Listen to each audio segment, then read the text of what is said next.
Welcome into the CHGO White Sox Podcast. Day 2 of the winter meetings in Dallas have wrapped up. We will talk about the White Sox new outfielder in Mike Tauchman. We will talk about Chris Getz's Day 2 media meeting, and we'll hear from Will Venable, Joel McKeithan, and Walker McKinven next here on the CHGO White Sox Podcast.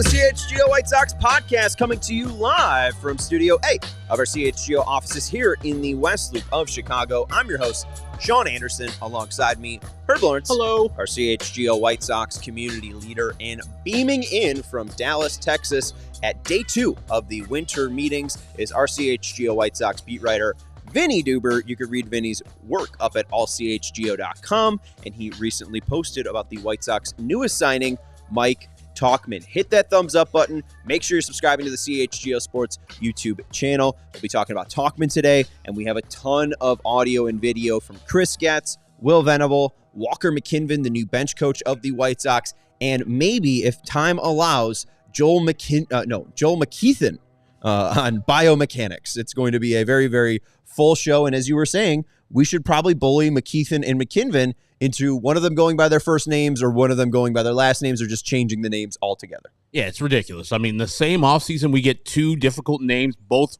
with MCK as their starting letters. Come on now. I already have troubles with remembering names. Now I got to pronounce them correctly? Come on now. I'm always a fan of any Mick. You know, I'm an Irishman. I'm always a fan of a Mick popping in, but man, there's too many of us. I will say that right now. All right, let's get into the main stuff.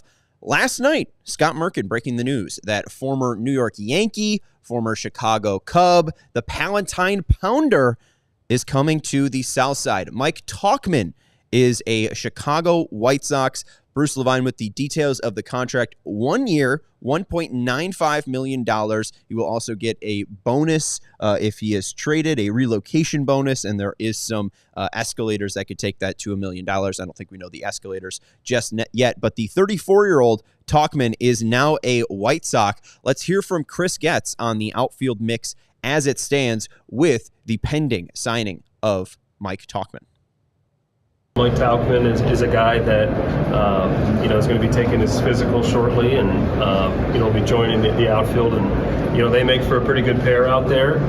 Both guys that are have had success in the major leagues, and Mike had a pretty good year last year, and then just have that kind of veteran stability, I think, is going to be helpful as we head towards 2025 season. Where does Colas fit still, if he does fit with you guys, Oscar? Because Will was saying he had a good meeting with him in person when he went on his little Florida trip there. Is he still part of your future? Do you still look at him in that picture? Yeah, I mean, Oscar is someone that we expect to come into spring training. We'll see how he looks. Will was down there along with our some guys from our strength and conditioning team just to do our general check-ins and make sure they're on track. And we'll see what it looks like in spring training.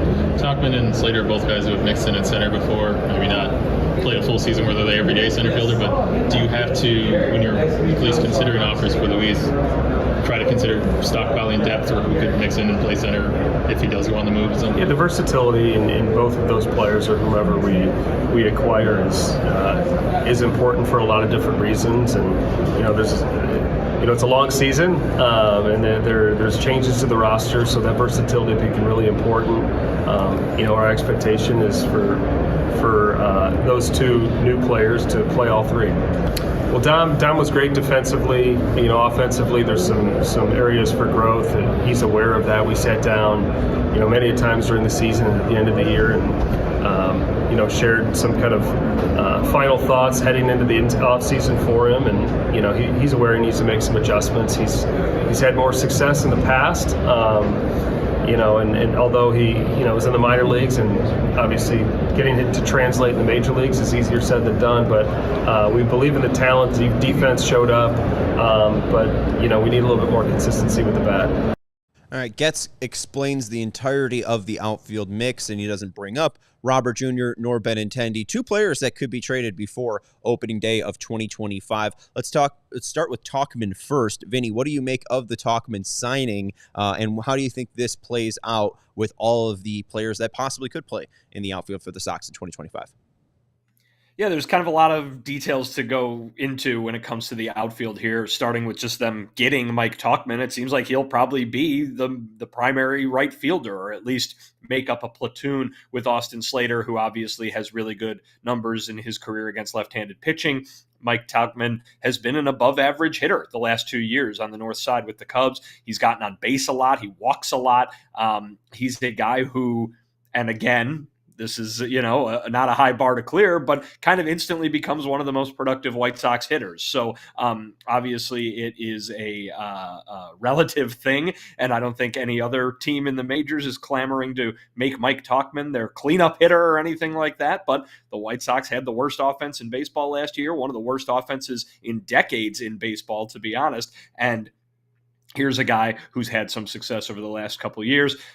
Realistically, he's here to be traded, right? I mean, this is Paul DeYoung all over again, or more recently, it's Austin Slater all over again. It's Tommy Pham. It's those kind of signings, 1-year deals for guys who maybe can either rebuild or increase their value and find a new home for the White Sox, who can then turn them into a prospect or something that helps them a little bit more in the long term. But I think more interestingly, and you did play the quotes from Chris Getz about both Dominic Fletcher and Oscar Colas, bringing in two veterans in the middle of a rebuild to see if you can turn them into trade pieces doesn't speak too well to the things that they had in-house, or the way they feel about the guys that they had in-house. Dominic Fletcher, we saw last year, really didn't do anything with the bat, despite having a very good year defensively out in right field. But man, Oscar Colas, this is a guy who they invested in as an international free agent. He was a hyped international free agent, and asked point blank, is this guy going to be part of your future? Chris Getz does not give a ringing endorsement, does not give a rave review, and that's really been kind of everybody with this team's thoughts on Oscar Colas over the last couple of years, right? So it really doesn't seem like he's going to be given another chance unless he blows the doors off spring training. Dominic Fletcher seems like he's got a lot to work on to get his way back in there. It sure looks like we're looking at a platoon of Tauchman and Slater in right field next year for the White Sox. One more thing, you did play it, the idea that the White Sox hope for both Tauchman and Slater, who have some versatility in the outfield, to play all three positions, speaks probably to the desire that they would be happy to trade Luis Robert Jr. or Andrew Benintendi. Obviously, they're going to have to if those guys are going to play center or left in any sort of regular basis. I still just don't see them getting the value that they would want for Luis Robert Jr. this offseason before he does a little bit more with the bat, if he can, next year. And Andrew Benintendi, $50 million left on a contract, 3 more years. It's a big commitment to anybody that would be acquiring him. I just don't see either of those guys getting moved this offseason, but you can kind of hear the want maybe in Chris Getz's voice when he's talking about the idea of, we got these guys that can play all over the place, and we expect them to play all over the place. I see why, and I understand the deal. Mike Tauchman, of course, gets on base. 360 clip for the 2 years he was with the Cubs. He's a versatile outfielder, can play first base, lefty bat. I get it. Local product, too. So our guy, Howard Ankin, can have his new Nicky Lopez. Good call. But the man is 34, just turned 34 a couple days ago. And you just traded for, I know he's 27 now, Dominic Fletcher last year for Christian Uena. I think he's going to be turning 22. So I'm looking now at all of Chris Getz's trades, and I'm like, that was a wasted trade. That man's, for the most part, won't play for the White Sox in a meaningful role. Yes, his bat sucked. It was terrible last year, but his glove was great in right field last year. I would rather give majority of the outfield reps in right field to Dominic Fletcher than a 34-year-old Mike Tauchman. I understand they want to raise the level of professionalism, raise the level of actual major leaguers on their roster, and this guy does it. And as far as the get him to trade him thing, I've only seen one example of that in Chris Getz' tenure so far, and it was hella terrible. I mean, you got Tommy Pham to do that, and he went in a 3-team trade, and all you got back was Miguel Vargas and 2 lottery tickets. I'm not sold. I mean, they did it with DeYoung and Fetty. You could also throw Clevenger, Nightmare into there. Exactly. So I'm not convinced that, firstly, at the best, everything comes to fruition with both Austin Slater and Mike Tauchman. What are you getting? Who's coming to you and say, hey, man, that Mike Tauchman, 34? Baby. He's on base all the time. Here's a guy in single A that we think nothing about. It's not in our top 30 either. Here you go. Enjoy.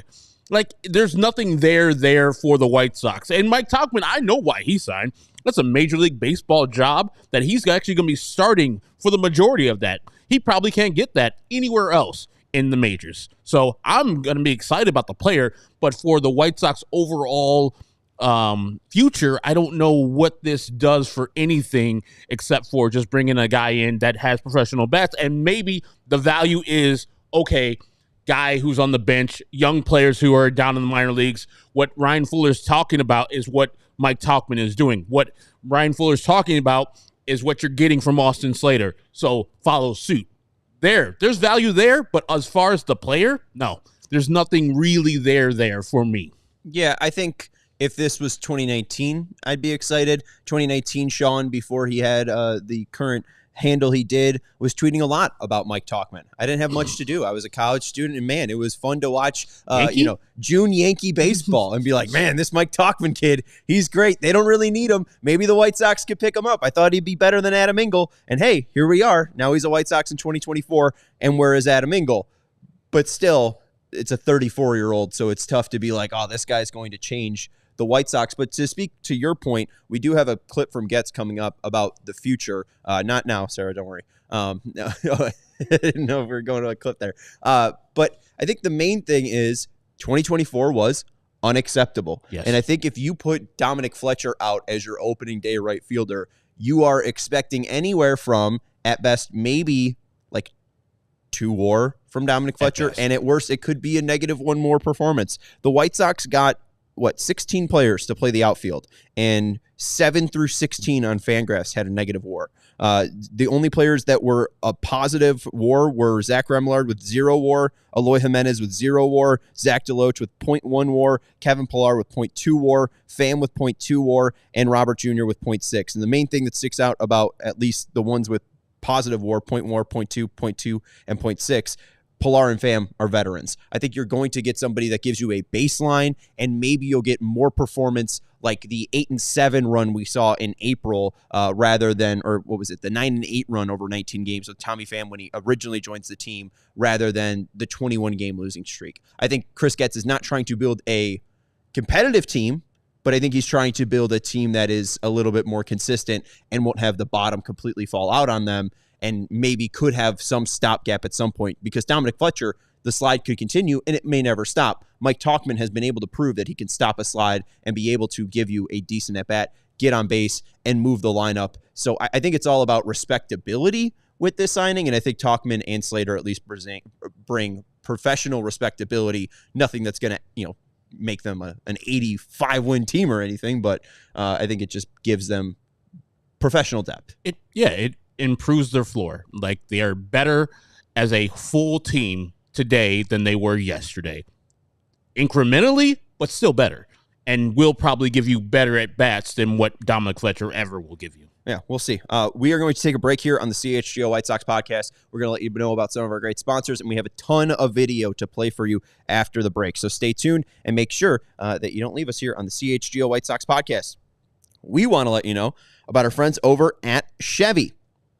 Our friends over at Ray Chevy have been helping you since 1963. They are a part of the community, and with 2025 right around the corner, now is your chance to save big on your next vehicle. The model year end sales event is going on now at Ray Chevrolet. Head in today to shop their huge selection of new Chevy models with special model year end prices. Right now, take 10 to 20% off MSRP on select new Chevy models, or shop 125 of their vehicles priced under $20,000. As one of the top selling Chevy dealers in the Midwest, you'll always be able to shop one of Chicagoland's largest Chevy inventories. So visit our partner this December at their location in Route 12 in Fox Lake, or at raychevrolet.com. And if you've heard of Ray Chevrolet, then you also heard of the Ray's Price Promise. They're guaranteed to make your next vehicle more affordable than ever, with no price changing, no add-ons, and no hidden fees ever. The prices you're hearing now are the same you could expect to see when you shop in-store or online at Ray Chevy. So shop the model year end sales event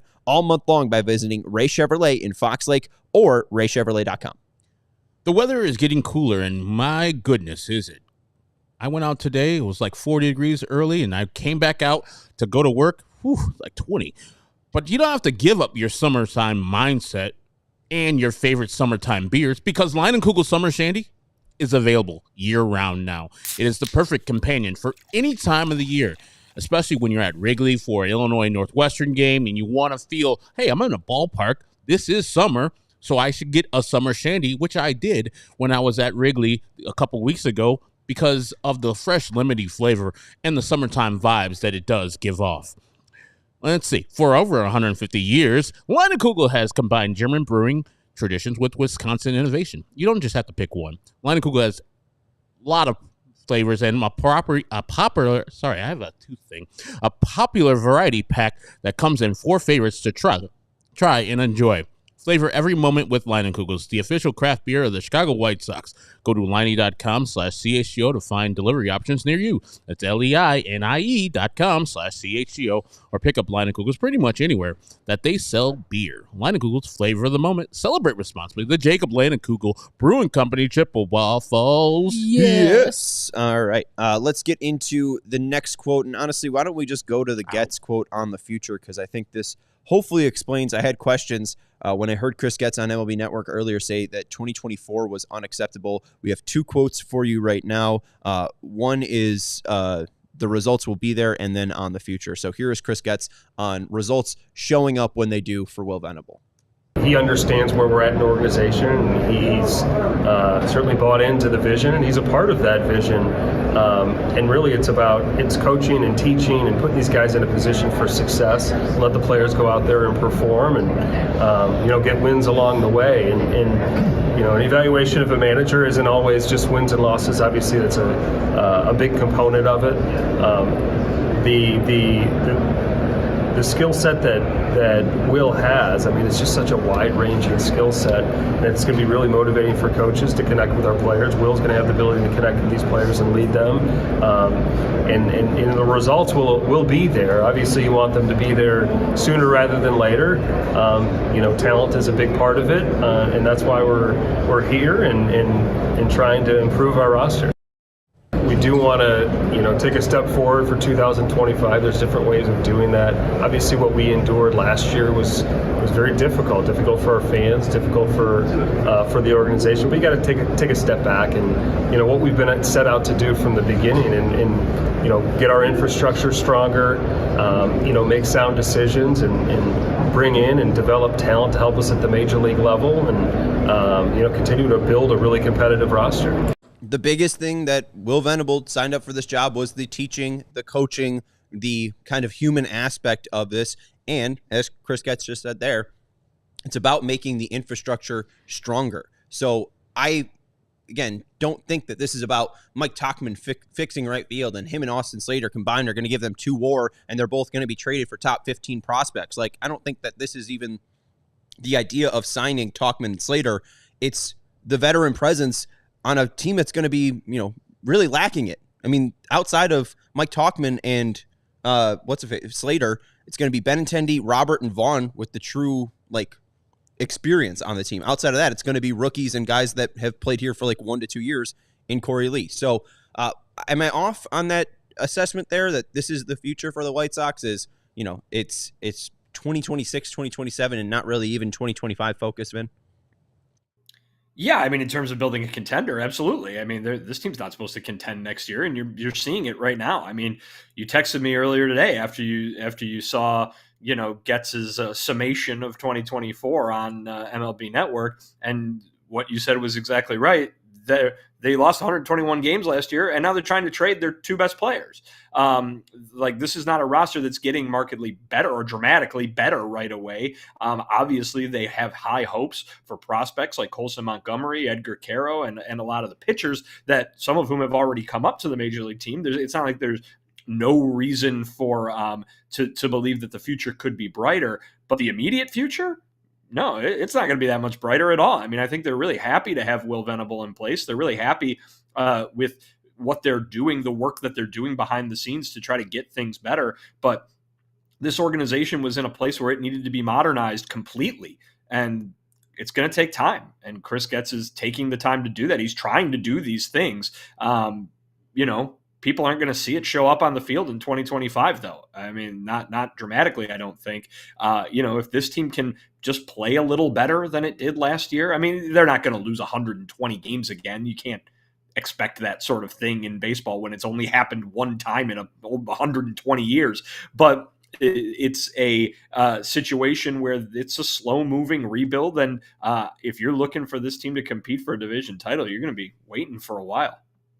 Vinny just said they're not going to lose 120 games. At 81-81, I was like, this is rock bottom, and here we are, 40 losses, more than that. Yeah. Hey, I mean, you've done the math. Apparently, they're going to lose 140 this year. With you keep losing 20 more. Yeah. It was 81, then 101, then 121, then 141, and then 161. Great. But I'm not looking for results this year. The results will be what they are. This is a bad team, probably one of the worst teams in baseball, if not the worst. But I think Pino's put it succinctly like I would like. Just want to see some incremental improvement, that the stuff that Chris Getz and the teams behind the scenes are making inroads into smarter baseball. And I think, Vinny, in your article you put out today, the White Sox are both the worst offensive team and the worst defensive team. That's a recipe for disaster. That's why you got the 121 losses there.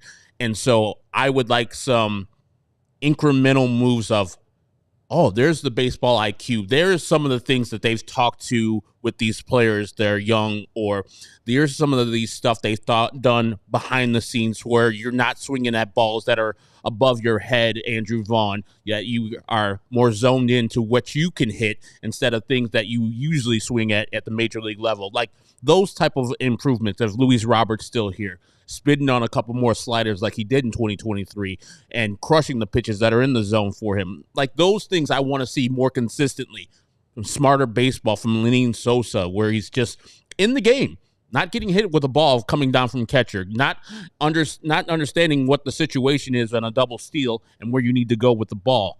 Those type of things I want to see, like when they hit spring training, and I'm sure Will Venable in his first year, it would be kind of tough as far as establishing culture, but he has to. He has to establish, okay, this is where I came from with manager who was going to go to the Hall of Fame, Bruce Bochy. This is how he did things, guys. I have instant respect. This is how we're doing things. We're starting on fundamentals, and if you don't like it, F it. We're going to be doing these things so we can get better. At the end of the year, our record won't be shining. We won't be beating the Guardians, Twins, or the Tigers or Royals, but guess what? That baseball we're going to be playing out there is going to be respectable, even though the talent here is not that great. Yeah, and as you mentioned, Pino saying, an organization that can train their own guys doesn't get the failures of Corey Julks, Robbie Grossman, Chucky Robinson, Nick Senzel, and Braden Shoemake weighing down their roster. Being talent poor doesn't lose you 121 games. Being talent poor and miles behind the times does. Again, gets emphasizing, and we can see it, the ads of the infrastructure with Ryan Fuller, Brian Bannister,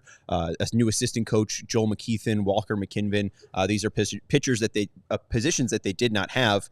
And even too, I mean, they scored 100 runs less pretty much than the team that was at 29th in baseball, 405 runs last year. And I believe the Rays were at 609.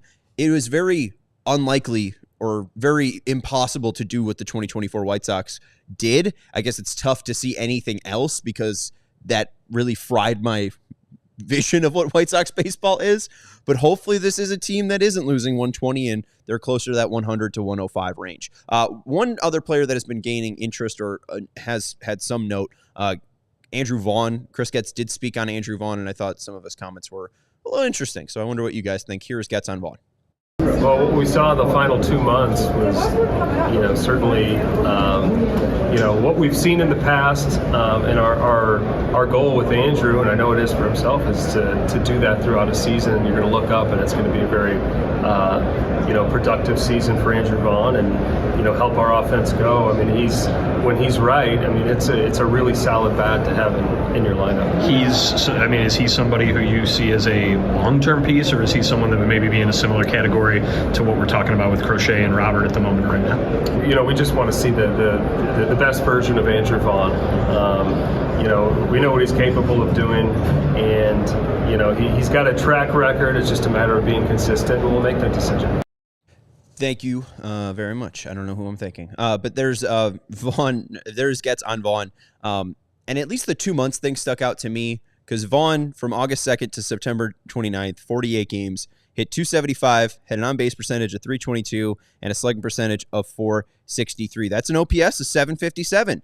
His career numbers, .253, .310, .415, an OPS of .725. So a hair better. It's very reminiscent of the NBC Sports Chicago graphic that said he's on pace to hit 19 home runs and drive in 60 RBIs. And it's like, that's what he did. Yeah. So he was the same exact player in the first half and second half. He's him. I don't understand the interest that could be garnered in current day Andrew Vaughn. I feel like they need to do some work on Vaughn, rehab him, and get him on base at a more consistent level than what we're seeing. Would you be surprised to see Vaughn traded this offseason, Vin?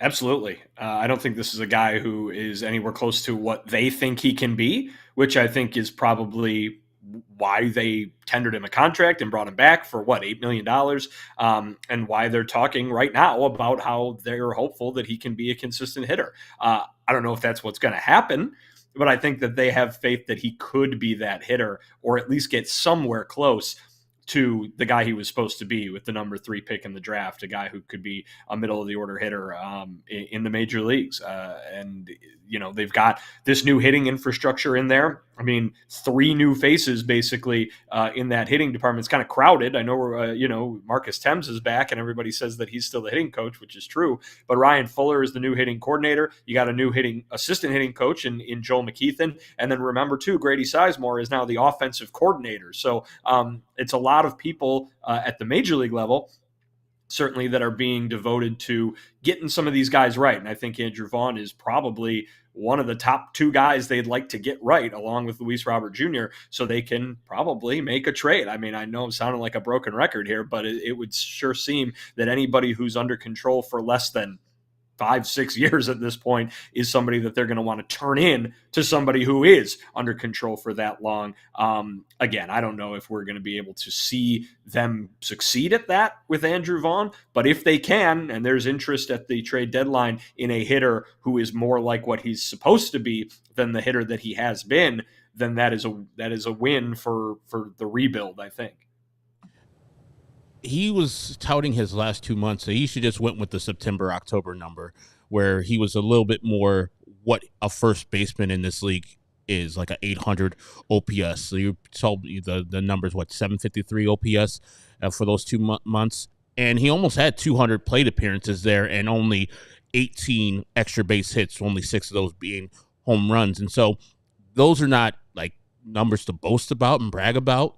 Like, he should be doing that and much more as a first baseman, especially where he was drafted in the 4th year of his major league career. Now, they're looking for that jump from 4 to 5, and hopefully, as Vinny said, Ryan Fuller helps him to become the guy that he is. If Ryan Fuller is the guy that Brian Bannister is the guy to pitchers as he is to hitters, I think he might have something he can unlock. But putting a lot of eggs in the Andrew Vaughn basket is going to be a tough sell, and I don't know. And I definitely don't think he's going to be traded this offseason. It's going to be really hard for him to be traded at the trade deadline unless he is just some stud. And then if he is some type of stud, why don't you just keep him? Yeah, our pal Chuck over at CHSN was talking on his podcast today about how Andrew Vaughn is an analytical darling, and I think I've tried to squeeze and force every single ounce of juice out of that narrative, and we have not seen that come out in the field just yet. So if he pulls every single ball thrown to him and he doesn't swing at a single ball, then hey, yeah, maybe he'll be a decent ball player. But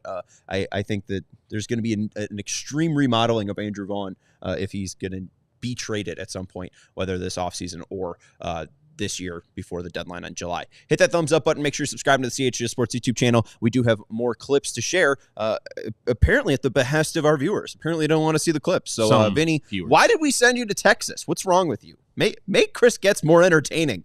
We got to take a break here on the CHGO White Sox Podcast. Did you know, and speaking of CHSN, we're sponsored by the Chicago Sports Network, the new home of the Blackhawks, Bulls, and White Sox game. CHSN will broadcast more than 300 live games per year across Blackhawks, Bulls, and White Sox, and will feature a full lineup of original, Chicago-focused sports content. They're also Chicago-based, Chicago-built, and Chicago to the core, and they're bringing it to every corner of Chicago across our 77 neighborhoods and beyond. At CHSN, Chicago comes first. Visit chsn.com for more information on how to watch Bulls, Hawks, and Sox games all season long.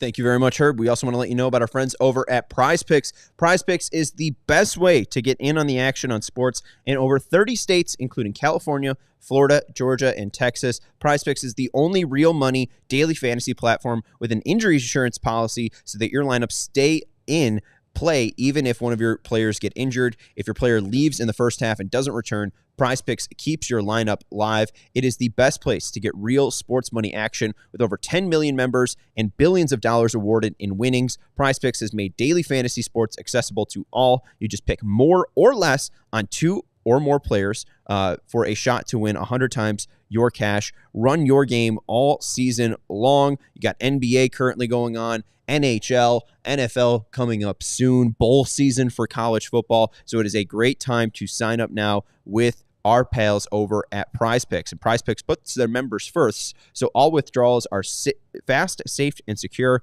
When your pick hits, you can get money in as quick as 15 minutes. So sign up today and instantly get $50 when you play $5. You don't even need to win to receive the $50 bonus. It is guaranteed. And Prize Picks offers a weekly promotion that can lead to big payouts like Taco Tuesday each Tuesday. Prize Picks discounts select player projections up to 25% to provide even more value for your lineup. So download the app today and use code CHGO to get $50 instantly after you play your first $5 lineup. That's code CHGO to get $50 instantly after you play your first $5 lineup. Prize Picks, run your game. All right, let's get to more clips here.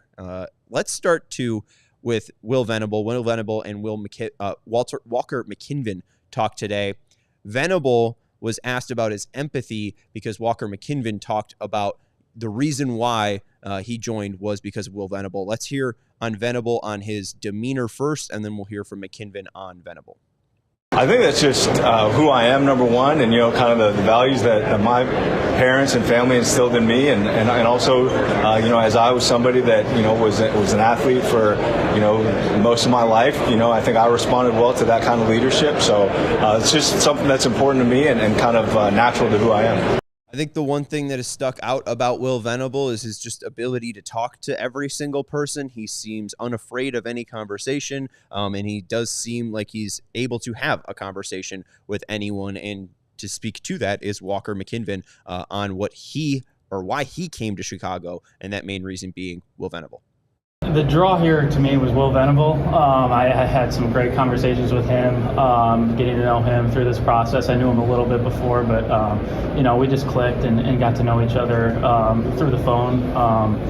And that was the big draw to me. And then additionally, speaking with Chris and his group, their vision and just where they are, like it's kind of a ground up thing. Like I see this as a challenge, of course. I think we all do, but I've kind of, taken it on myself. Like I kind of like doing hard things, and that was another draw to me. So speaking with Will, speaking with Chris, and then this opportunity in front of us to build something together as a group from this point in time, really kind of cool. There's more from Walker on him liking hard things a little bit later, which I found amusing. But at least specifically, Vinny, with this rebuild, with Chris Getz, and especially with 2025, I think the thing that we're trying to stress is it's not about talent, and it's the people that Chris Getz is bringing in. This is Chris Getz's rebuild, and it does seem like the team that he's establishing, if as long as they're getting the right information, it seems like the team is on the same page of leading this next group of White Sox players. Yeah, I mean, listen, I think we talked about it yesterday when we addressed the coaching staff and the fact that it was basically the same as last year, with a couple notable exceptions. And it's because Chris Getz brought those guys in, right? You keep saying this is Chris Getz's rebuild. Boy, is it. And he is not maybe doing what fans would hope he would do to the major league roster, but everywhere else in this organization, he's making big moves. And he's over the course of now, a year and a half that he's been on the job, he's brought in people, be it on the major league coaching staff, be it in the front office, be it in the scouting departments, all over the place. They've got a new international scouting director that is here with them at the meetings right now, and now you're seeing a new bench coach who's bringing new ideas from Milwaukee. So he's doing stuff and big stuff, really, in terms of the future of the organization. It's just not showing up on a major league roster right now, which is at, Herb, to use a term that you just used, rock bottom, right? I mean, this is a rebuild. You guys all saw this happen a few years ago when Rick Hahn did the same thing. Obviously, a few differences in the kind of prospects that they have in their farm system and the excitement level maybe there. But the major league roster looked like this under Rick Hahn. Didn't lose 121 games, but it looked like this at one point. And now it's going to be, going back in the direction that everybody hopes it is, obviously.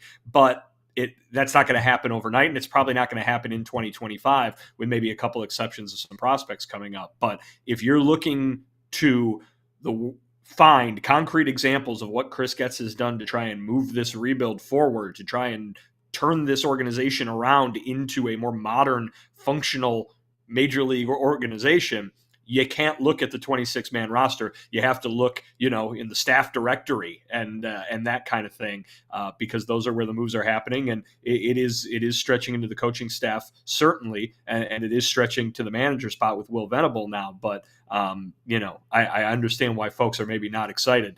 I do think, though, that that work is getting done, and it's important to hear about it.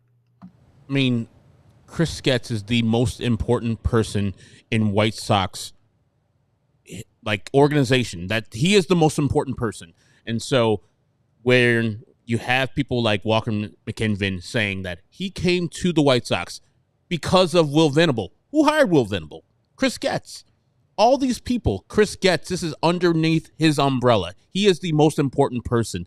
And so to have somebody that is highly thought of in, firstly, Will Venable around the league, and getting other people who are also highly thought of because of Chris Getz's vision, you got to give him credit. As I am a Chris Getz detractor from the beginning, I can still recognize that he's doing good things on certain aspects. And one of the things that he's doing very well is hiring his staff.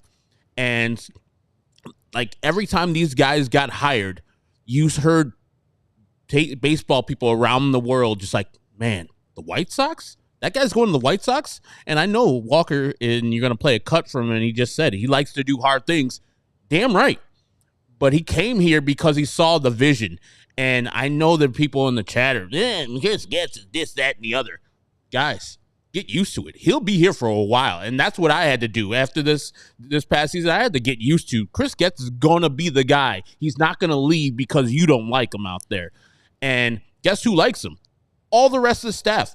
All the White Sox like this guy. And so let's get in that zone and get comfortable with Chris Getz being here and being the face and the most important person in White Sox organization right now.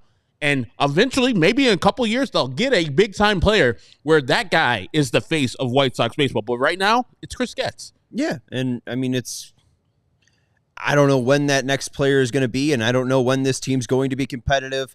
Chris Getz clearly, at some point in 2023, went to Jerry Reinsdorf and said, I can do this better than Kenny and Rick. And that's why we saw this massive change in the White Sox front office and the way they've operated for 15 plus years. And now Getz has this opportunity. Whether we like it or not, he's getting this opportunity. And I just feel like we have to at least let it play out, because I understand the first year was horrendous, but Getz has been very forthright about how the underbelly of the White Sox is being addressed this offseason and not the talent. And this is the talent that we have to bring to you. There are no, Mike Tauchman or Max Fried or Juan Soto Zooms for the Chicago White Sox. I guess there is a Mike Tauchman Zoom. But it's the Walker McKinvens, it's the Joel McKeithans of the world that we're introducing you to. I'd rather it be talent on the field, but this is what we have. All right. Speaking of talent on the field, Chris Getz did talk about Edgar Caro and Colson Montgomery. Obviously, there was some Colson talk yesterday about him possibly playing on opening day. So Getz was asked about Caro, and then there was a follow-up along with that about Colson. So here is Getz on Caro and Colson. Caro obviously is a big part of our future.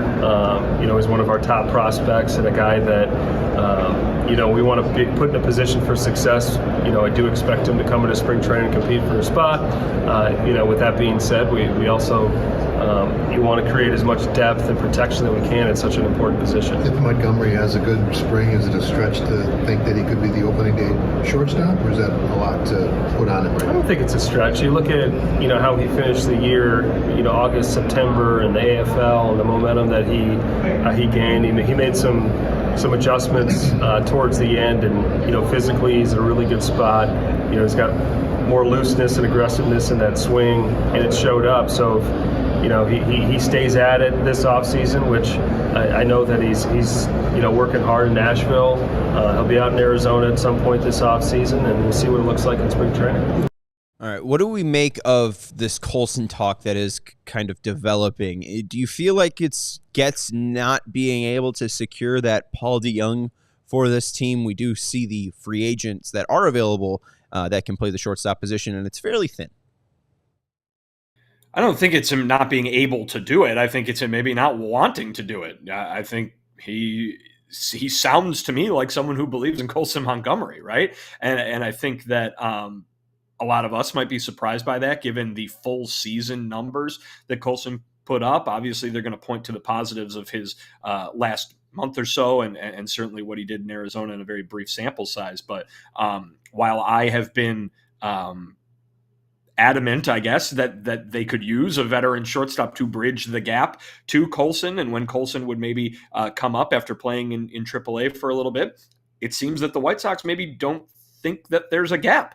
And that Colson could be ready come opening day for this test. And it sounds like they feel similarly about Edgar Caro as well. So maybe if you're looking for items on their to-do list to be go get a veteran shortstop, go get a veteran catcher, not exciting ones, but ones who can get the job done while you wait for the prospects, those two cases, maybe the White Sox don't think they need to wait. And they're okay with Corey Lee or Brooks Baldwin, being the safety net in case things don't go well in spring training. But they seem confident in those two guys, Colson Montgomery and Edgar Caro, at least from what we're hearing from Chris Getz this week.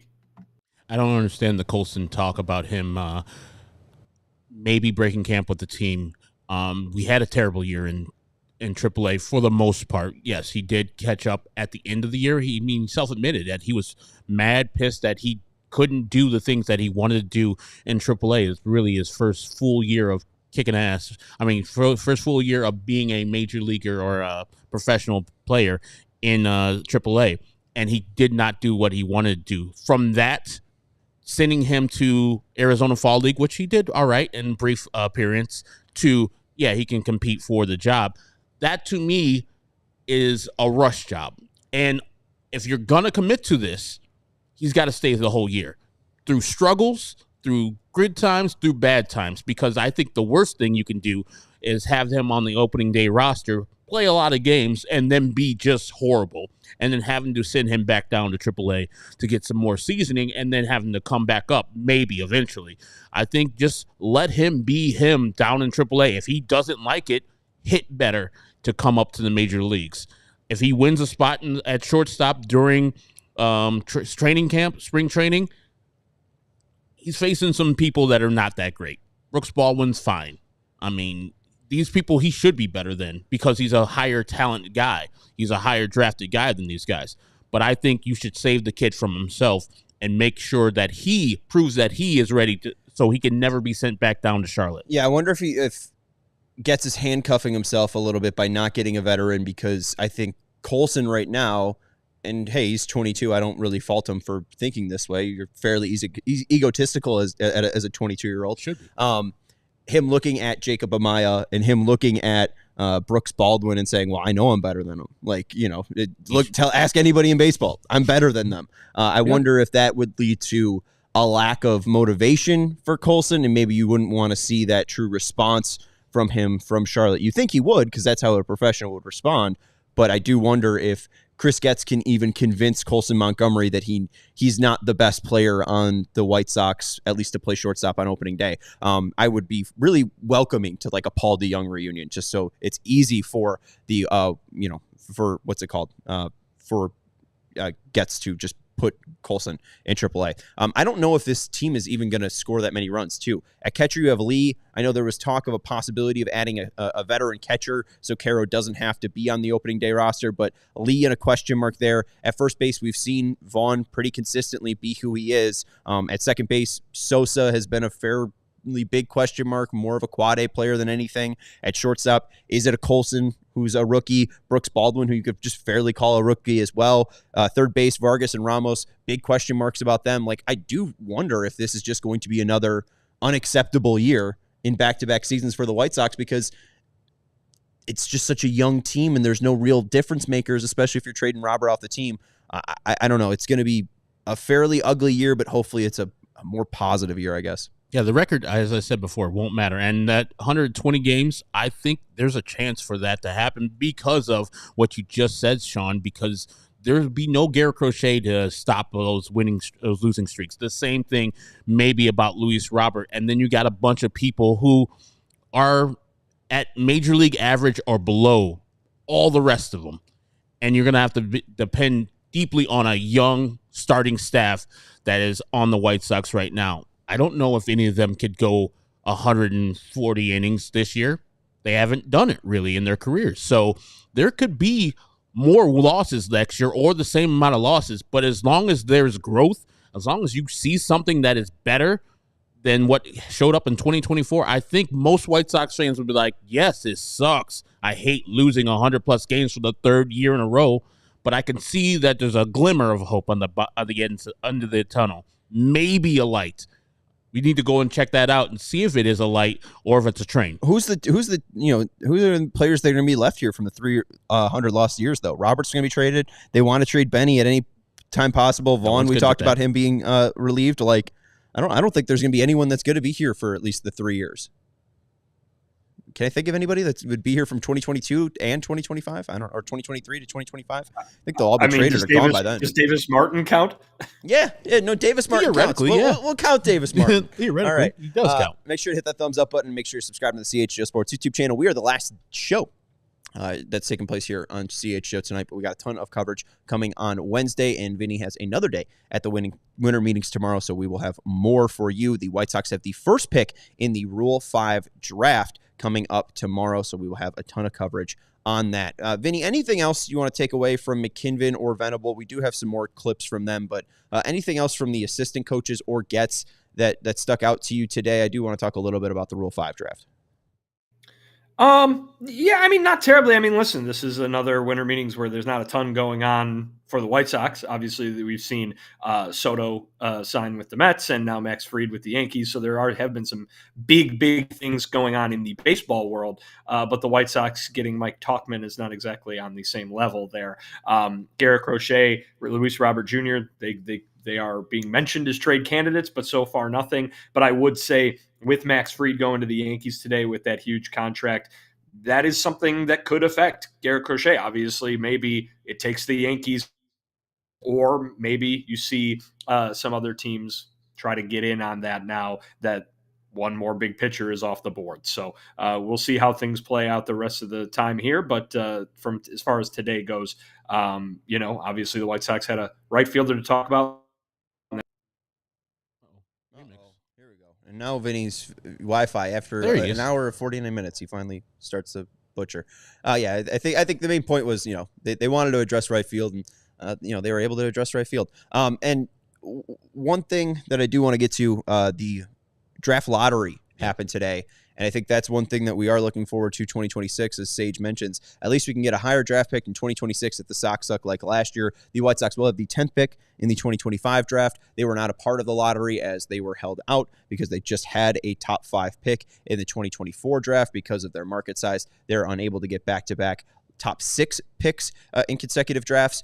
But if everything does go horribly for the White Sox and they lose 100+ games again and they have the highest odds to get the number 1 pick, that doesn't mean that they will get anything for it. The Marlins had the best odds to get the number 1 overall pick in the 2025 MLB draft, and instead they will pick 7th. The Cardinals took a big jump, and the Mariners took a big jump. So that is one thing, too, that even if Chris Getz does build a horrible team intended for tanking, intended to try to get the top pick that he possibly can, the gods can still smite him. He can get the 7th pick, and hey, at least he'll get a chance to get it again in 2027, as they won't have a top 6 pick, but I think they're looking at some point to cash in with a top pick. So the fun of a lottery and mixing up stuff. Jim Margulis from Sox Machine is down there, and he said that the White Sox this year, if they were allowed to be in this draft, would have been 6th anyways. Oh, great. Perfect. and wouldn't have been eligible to participate in 2026. So it's good-ish that they weren't in this draft because they would have had bad luck. And we know if the White Sox have a terrible year again, and they have the most and the best chance to get the number 1 pick in the draft lottery in 2026, they'll finish 6th. Yeah. They will be the first pick in tomorrow's Rule 5 draft. We will have coverage for that at 4 p.m. As we have a live show coming to you live here from CHGO. The White Sox will have the number 1 pick. I do want to ask you guys, because now as we have a little bit more clarity on what the roster looks like, what the White Sox might do tomorrow. There's a ton of options, whether it's relief pitching, starting pitching, or position players.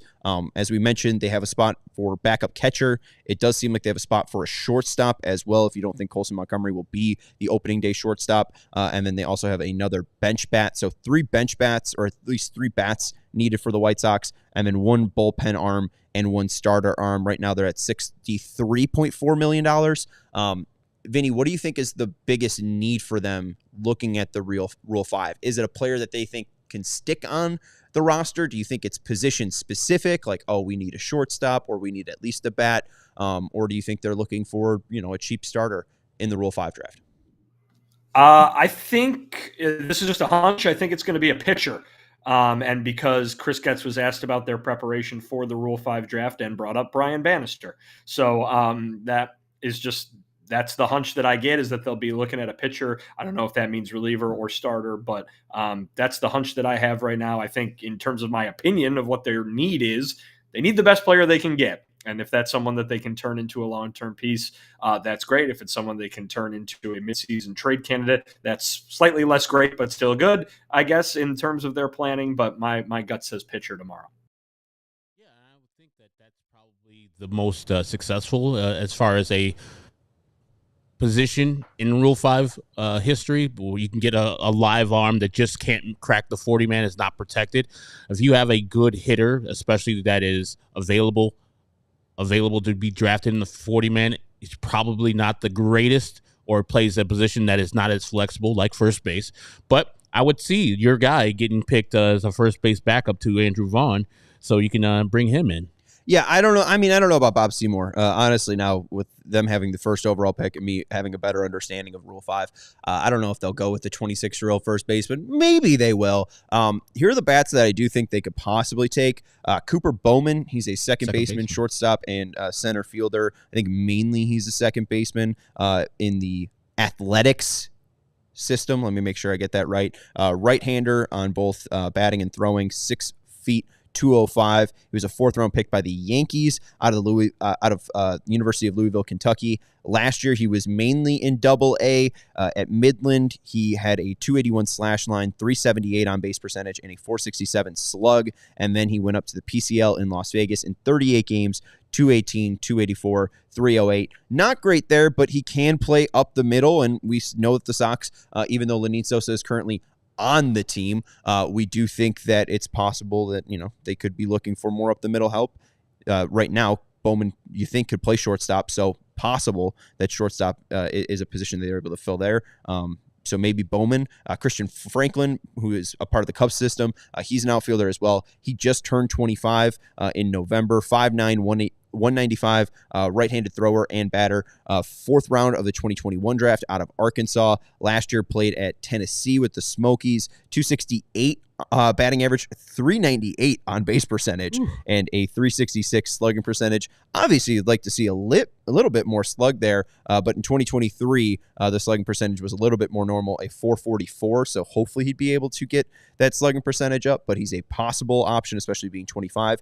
There's Kalai Rosario, another outfielder, a part of the Minnesota Twins organization. Bats right, throws right, was a fifth-round pick in the 2020 draft, a high schooler, and last year at Double-A is where he mainly played most of his games. 67 games, 235 batting average, 321 on-base percentage, and a 405 slugging. If they're looking for a project, maybe Rosario is that player. Had a decent fall league, 291, 381, and 430, but a big thing with them, not a lot of great pitchers go down to the Arizona Fall League, so it's all right or easier for advanced age hitters to dominate. We saw that with Colson. I think the one guy that they will probably take a deep look at, as you mentioned, pitching there, Vinny, I think Ryan Webb could be their guy out of Cleveland's organization. Fourth round pick in 2021 out of the University of Georgia. He knows Jonathan Cannon. Maybe this is a Corey Lee and Andrew Vaughn roommate situation, but 6'1", 202, a left-hander.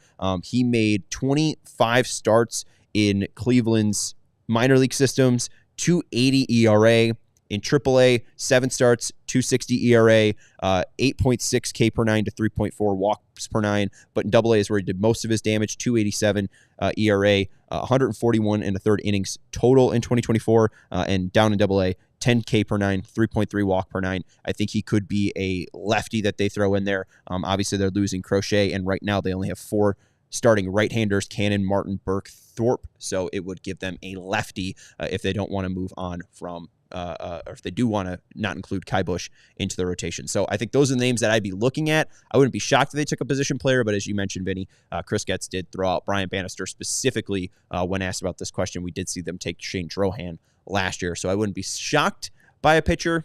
Brian Magdaleno is one as well, but I'll just stop reading off names. But I wouldn't be shocked at really anything they do, but I think pitching could make sense, especially with how cheap it would be.